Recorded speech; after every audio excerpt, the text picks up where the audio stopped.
Senhor esteja convosco.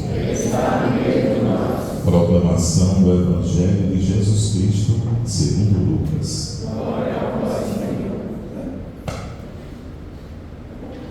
Naquele tempo, grandes multidões acompanhavam Jesus. Voltando-se, ele lhes disse: se alguém vem a mim, mas não se desapega de seu pai e sua mãe, sua mulher e seus filhos, seus irmãos e suas irmãs, e até da sua própria vida, não pode ser meu discípulo. Quem não carrega a sua cruz e não caminha atrás de mim, não pode ser meu discípulo. Com efeito, qual de vós, querendo construir uma torre, não se senta primeiro e calcula os gastos, para ver se tem o suficiente para terminar? Caso contrário, ele vai lançar o alicerce e não será capaz de acabar. E todos os que virem começarão a caçoar, dizendo: este homem começou a construir e não foi capaz de acabar. Ou ainda, qual rei que ao sair para guerrear com outro, não se senta primeiro e examina bem se com 10.000 homens poderá enfrentar o outro que marcha com ele com 20.000? Se ele vê que não pode, enquanto o outro rei ainda está longe, envia mensageiros para negociar as condições de paz. Do mesmo modo, portanto, qualquer um de vós, se não renunciar a tudo que tem, não pode ser meu discípulo. Palavra da salvação.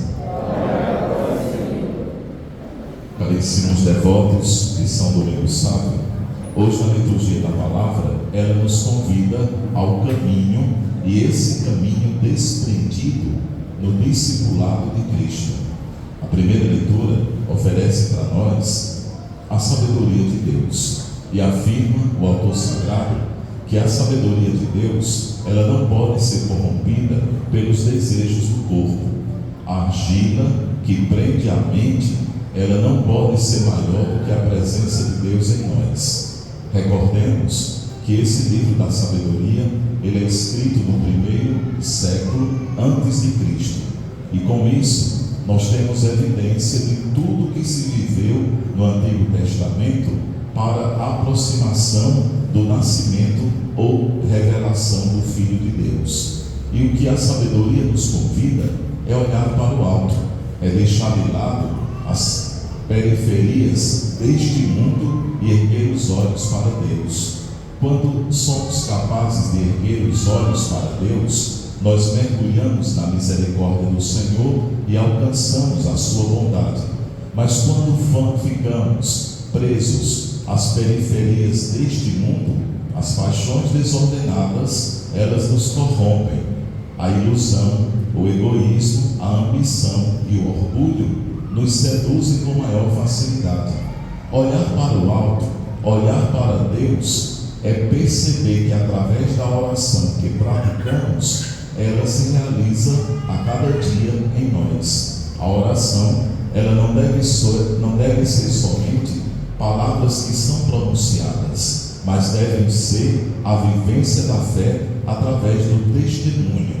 Palavra e testemunho se unem para revelar ao mundo a figura, a imagem de Deus Pai na pessoa de Jesus Cristo. E nós somos continuadores dessa sabedoria. É o Espírito Santo de Deus que nos capacita para entender, compreender a missão do caminho que Deus nos oferece.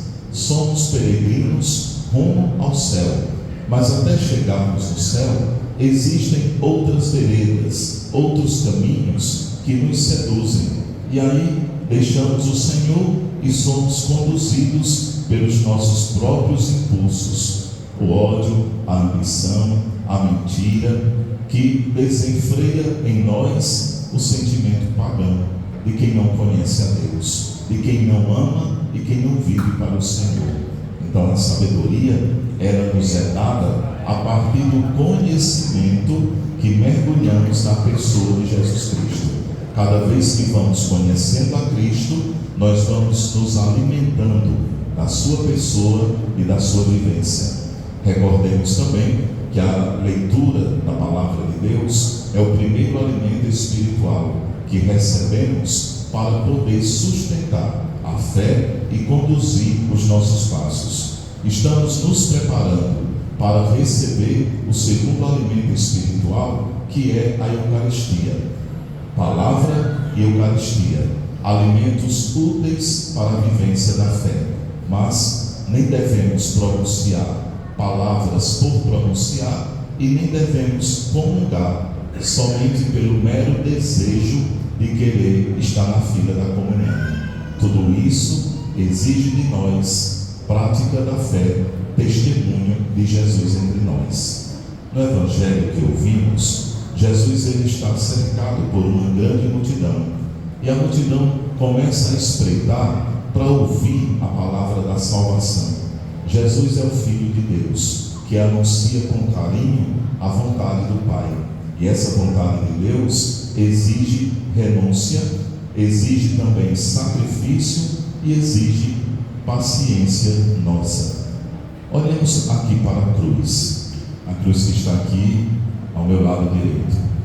É através dessa cruz que Deus manifesta seu amor por nós. Como é que a gente pode entender que um Deus que ama a humanidade, ele permite que seu Filho morra na cruz? Mas por que é que Jesus morreu na cruz? Para a gente entender, a gente vai à segunda leitura da carta de São Paulo a Filemon, e a gente vai entendendo que quando São Paulo escreve essa carta, como ele mesmo afirma, está velho, cansado e prisioneiro, mas livre em Cristo.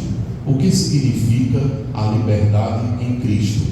Tudo que fizermos, façamos por amor.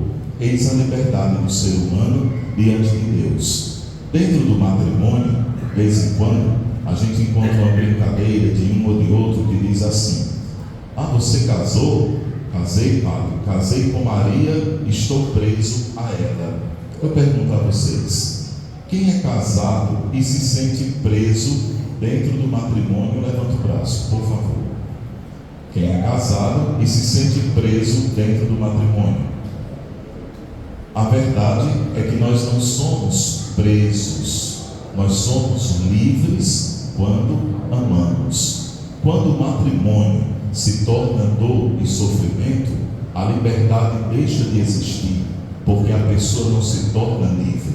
A liberdade é o amor que nos condiciona ao chamado que Deus nos faz.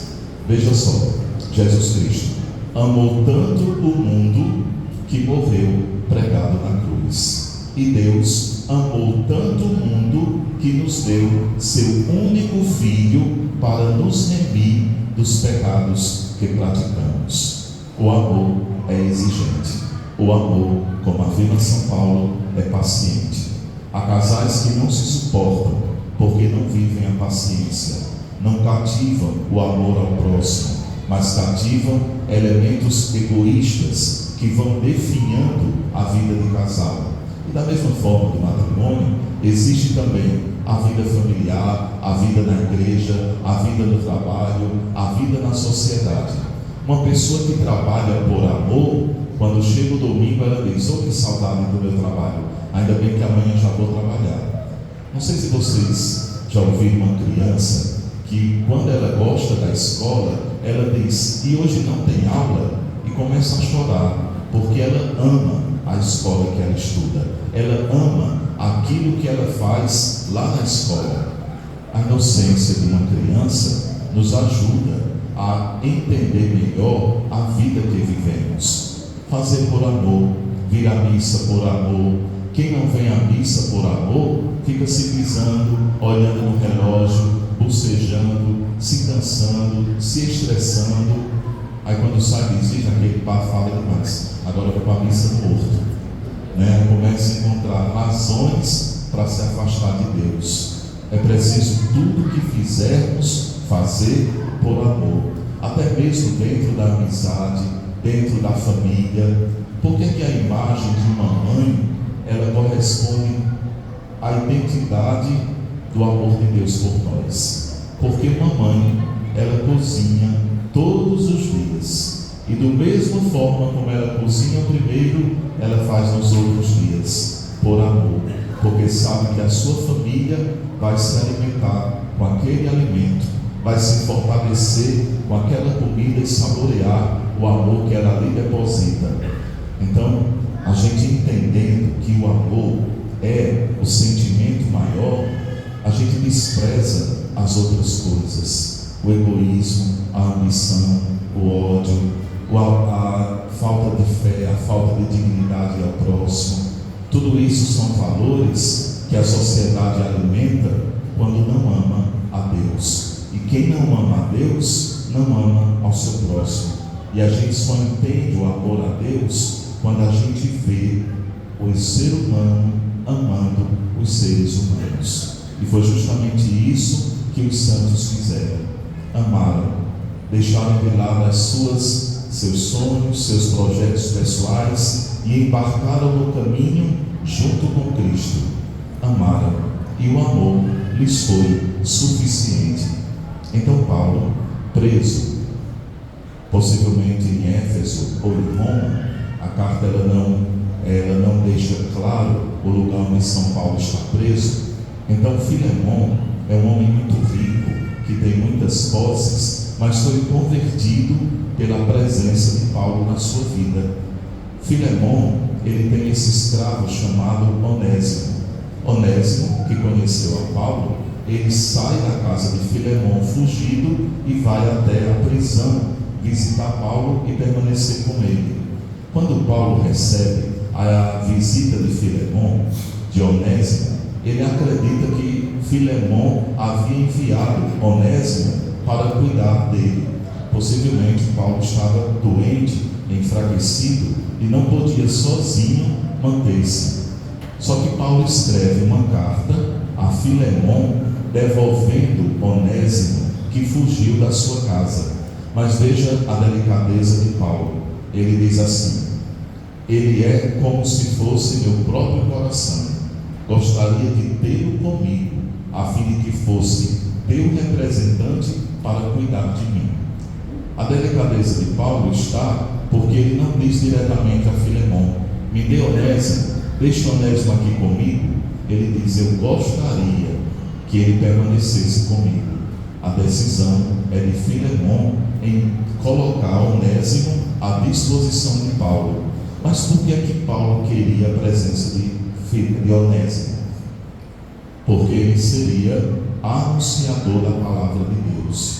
Pelo bom testemunho que Onésimo fazia, realizava, ele anunciava também a palavra de Deus. Como eu falei, a palavra humana, ela perde sentido quando o testemunho humano não é relacionado com a palavra da salvação.